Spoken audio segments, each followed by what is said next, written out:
Bali, ang diferensya nito ay hindi na siya gumagana. Subukan natin saksak, guys. Yan, live yan, guys. Yan, ayan yung kuryente.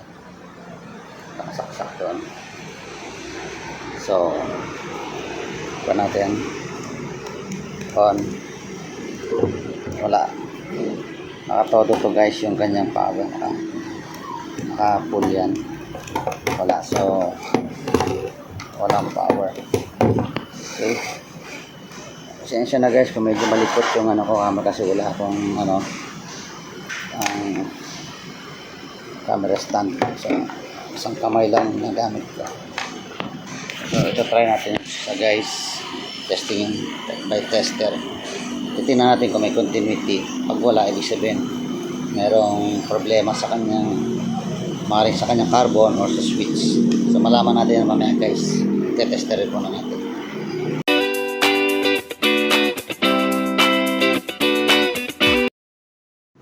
So, ayan, guys, check natin. Gamitan natin ng tester. Tingnan natin kung may continuity. Kapag wala siyang continuity, maaaring suspect natin na yung kanyang AC cord o kaya yung kanyang switch, yung kanyang windings, or ang kanyang carbon brush. So, kung okay naman yung kanyang AC cord, yung kanyang switch, at buo naman yung kanyang windings, ang last suspect natin yung kanyang carbon brush, maaaring pudpud na. Kaya hindi na siya nagkakaroon ng contact sa pinaka-armature or kuwan ng motor. So, isa yan sa mga possibilities. Titingnan natin, guys, pag nabuksan natin. Yan, wala, hindi pumapalo. Supposed to be papalo siya. Pero okay naman yung ating tester. Yan, pag tinest natin, yan o, may palo naman. Pero pag inano natin doon sa AC plug cord niya, wala. Yan, wala talaga.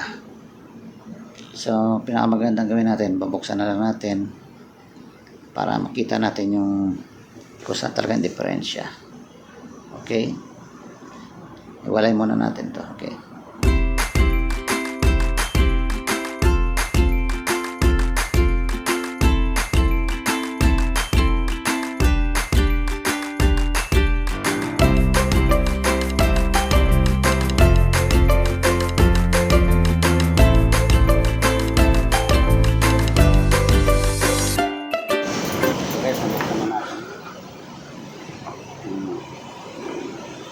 Switch. Check muna natin, guys, yung switch na kung buo.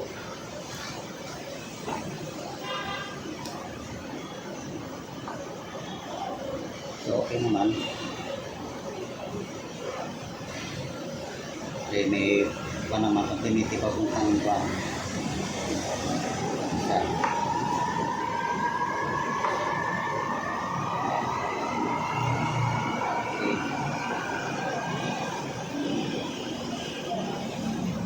Check natin kung buo yung kanyang windings.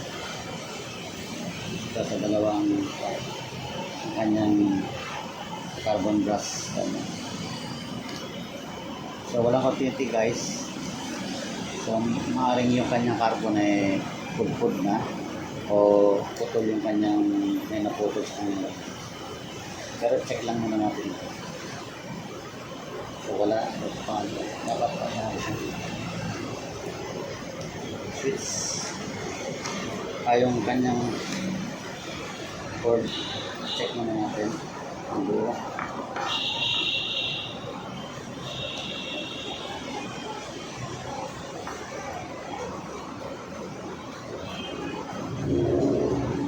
Ayan, guys, kumalo buo yung isa.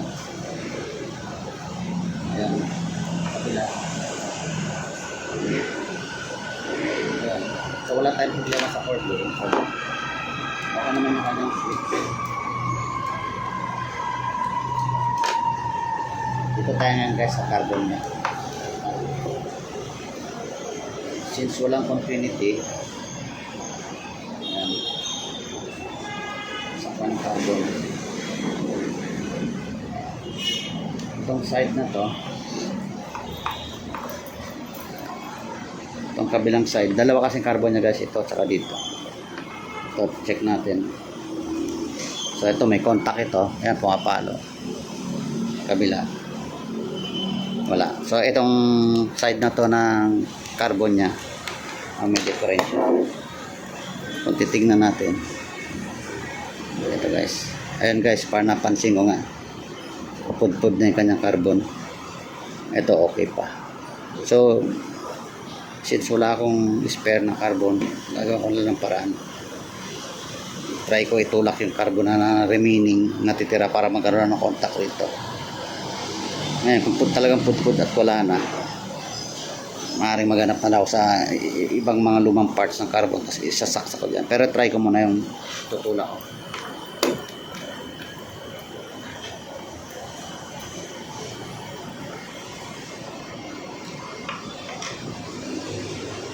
So ayan guys, kung titignan nyo, walang carbon, walang laman. Ayan. Maaaring natanggal yun. Tingnan natin kung nandito pa yung carbon. So nalaglag lang dito.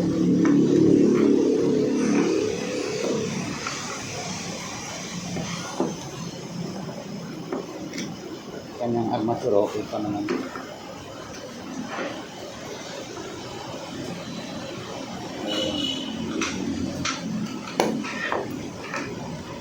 Isa kasi nalalaglag lang yung carbon dito sa lakas ng vibration.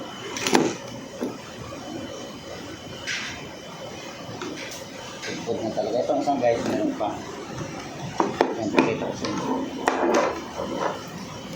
Itong isa, may carbon pa yan. Mahaba pa. So, isa wala na. So, pwede tayong gumawa ng paraan.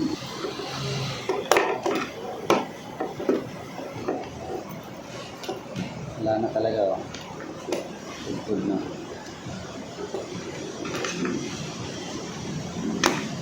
Gawin ko na lang siguro, maghanap ako sa lumang mga sira din na barena ng carbon para yan ipapalit. Okay. Hanap tayo ng, wala kasi akong pamalit guys sa carbon.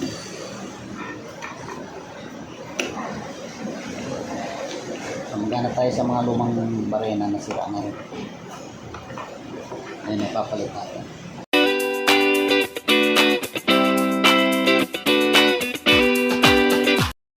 Nakakita ako ng carbon sa lumang mga barena. Pero iba yung kanya guys. Yung type niya. Kasi ang type nito, pare-refer natin yung yan, meron siyang sariling parang pinaka-spring na tutulak carbon.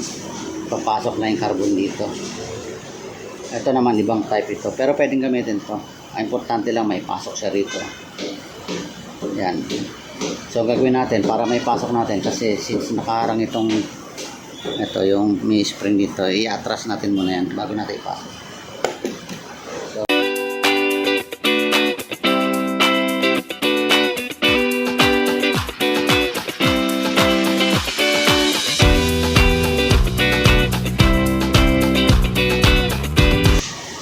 Tupin nyo lang guys, ganyan yung ito yung yan, tupi lang para may pasok.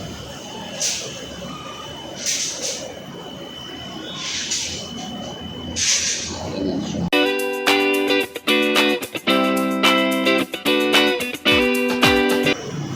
So ganyan ang kinalabasan. Ayan. Ayan. Yung nilibre natin kanina na spring na sinabit muna natin dito panandalian. Ibinalik na natin ulit. Ito siya guys. Oh. Siya magsisilbing magtutulak ng ano to. Ayan. So ngayon, ito ipa-plaster na natin. Ganyan. Ayan. Ingat lang guys sa mga wiring kasi masyadong napakanipis. Parang ba siya? Para madaling maputol. So yan, kukonekta lang natin ganyan, papasok lang natin. Papasok natin. Tutulak muna natin guys yung carbon. Ayan. Yan, para maipasok natin itong ano. Papasok mo. Yan. Yan guys. Kung nakita nyo, nakasayad na siya rito. So check natin ngayon guys kung mayroon ng continuity. Ito yung ating tester.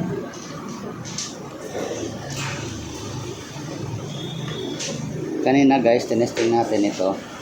Meron. Tapos yung kanina dito, wala. Ngayon, tignan natin kung meron. So, yan guys, may continuity na. Yan. So, meaning, buo na guys yung kanyang connection. May continuity na. Yan. Sasara natin guys. I-libre lang natin mga wires kasi pag takip nito, maaaring maipit ng ito. Matalas yung plastic. Maaaring masugatan yung mga wires. So, ganyan lang siya. Pwesto lang natin guys ng maayos para yung mga wires libre.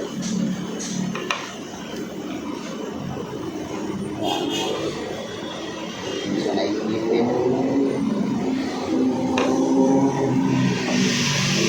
Ayan. Try na natin guys ngayon kung meron itong continuity. Pag in-switch natin. Kanina ayaw pumalo. Testing mo natin. Ayan. Ayan, switch natin. Tingnan natin kung papalo na. Ito guys. Sensya na guys, may tawag ako sa radyo kaya naudlot. Itutuloy ko na muna. Ulit. Okay na guys. Kanina pag in-switch natin dito hindi siya gumagana. Gumagana na siya. Kikita nyo ba guys yung gumagana? So okay na to guys. Sara muna natin. Testingin natin. Kahit mga ilang tornilyo lang muna.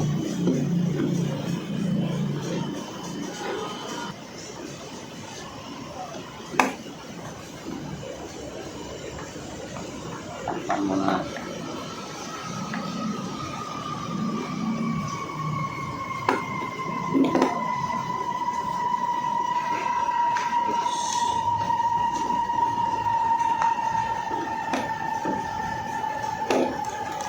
Okay. Mga ilang tornilyo lang muna. Para mag-test.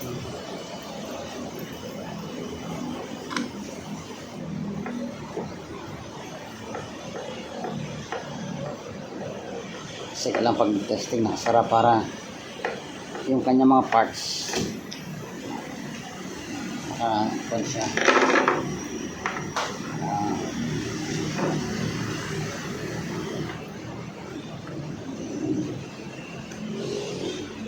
Pa ng maayos, makapwesto ng maayos. Kasi pag na-open baka magliparan yung mga parts.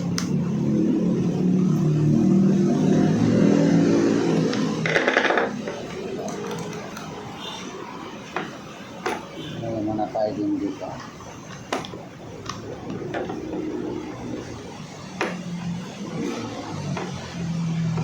So baling ginawa natin guys, naglagay lang tayo ng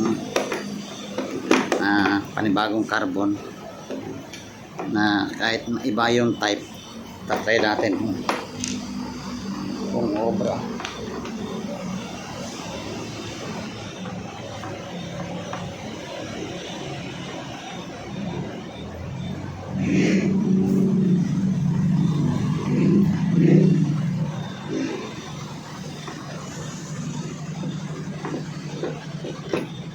Kaya na siguro to guys.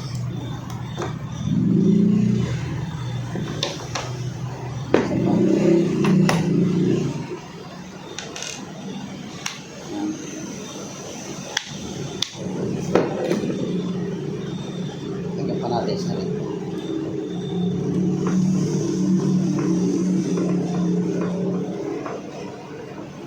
Tsaka ako natutornilyan to ng full tapos na matesting para hindi na masyado mabang ating dito.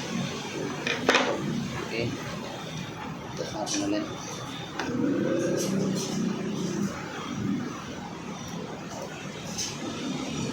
Walang papalo na siya.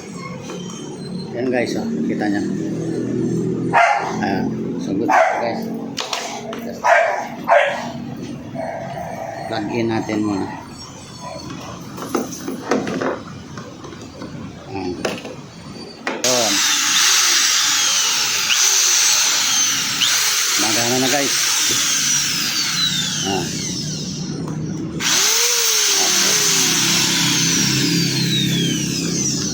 Testing. Okay. So good guys. Good ang pagkaka-repair natin. So sana nagustuhan nyo to guys yung aking pinakitang simple na pag-repair, pag-analyze na sira. Tinest natin yung switch. Okay naman. Tinest natin yung cord. Okay naman. So next nating magiging suspect yung kanyang carbon. Tinest natin kanina yung kabilang side ng carbon, okay, kabila wala. So meaning yung isang carbon hindi na lumalapat dun sa armature, yung pinaka kuha ng motor. So wala nang contact. So ginawa natin, naganap lang tayo ng available na pwede maipalit kasi wala tayo yung para talaga rito. So nakakuha naman tayo ng luma at tinest natin, gumana naman. So yun lang guys. Until next video, maraming salamat.